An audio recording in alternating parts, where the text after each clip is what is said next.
there's a story told about the great composer Stravinsky. Story goes that one day Stravinsky was playing a new composition and a student was listening outside. And when Stravinsky finished, the student ran in and said, "Master, master, it is wonderful, but what does it mean?"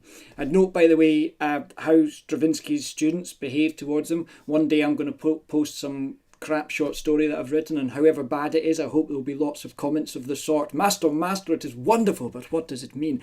I digress. The student runs in and says, "Master, master, it is wonderful, what does it mean?" And according to the story, Stravinsky said, "What does it mean?" And he sat back down at the piano and he played the whole thing through exactly the same again. You can make the same point about a lot of visual art. Take Jackson Pollock's Black and White. Well, you can discuss the shapes, the textures, the emotions it evokes, but it seems a kind of silly question to ask, what does it mean? But literature, I think, is different. Words necessarily mean.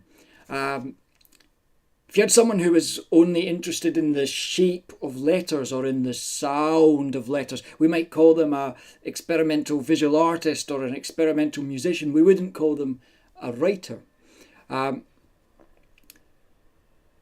when we come to discuss the meaning of a piece of writing, we have to make a distinction between subject and theme. And it's a distinction that's easier to illustrate through example than to define.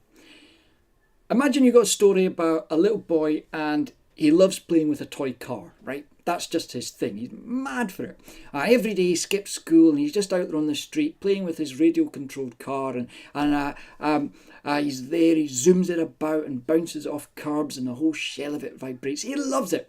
But then one day he hears this shouting from inside his house, and in dashes and pauses he runs to the window, looks in, and he sees his father strike his mother. And at that moment he loses control of the car, and a juggernaut comes down the road and crushes his toy car into 1,000 pieces. Well, the subject matter of that story is about a little boy plays with a toy car, sees an incident of domestic violence, and his toy car is smashed into pieces by a juggernaut. But we might say that the theme of the story is to do with loss of innocence, to do with the harsh realities of the adult world, to do with the death of childhood. Similarly, David Foster Wallace's short story, Forever Overhead, it's about a 13-year-old boy on his birthday in a swimming pool. And the kid's decided that he wants to dive from the top board. Now that's all that happens in the story. Kid gets out the pool, walks around the side of the pool, climbs a ladder, goes up to the top diving board, and the story ends. But while he's on the ladder going up, he realises that he's in a queue that moves only forwards. He's stuck in a machine that has no reverse. We might say the subject matter, well, it's pretty clear. It's about a kid gets out of a swimming pool, goes up to a diving board. But the theme of the story, well, the kid is 13. On that diving board, he's at the symbolic precipice of adulthood.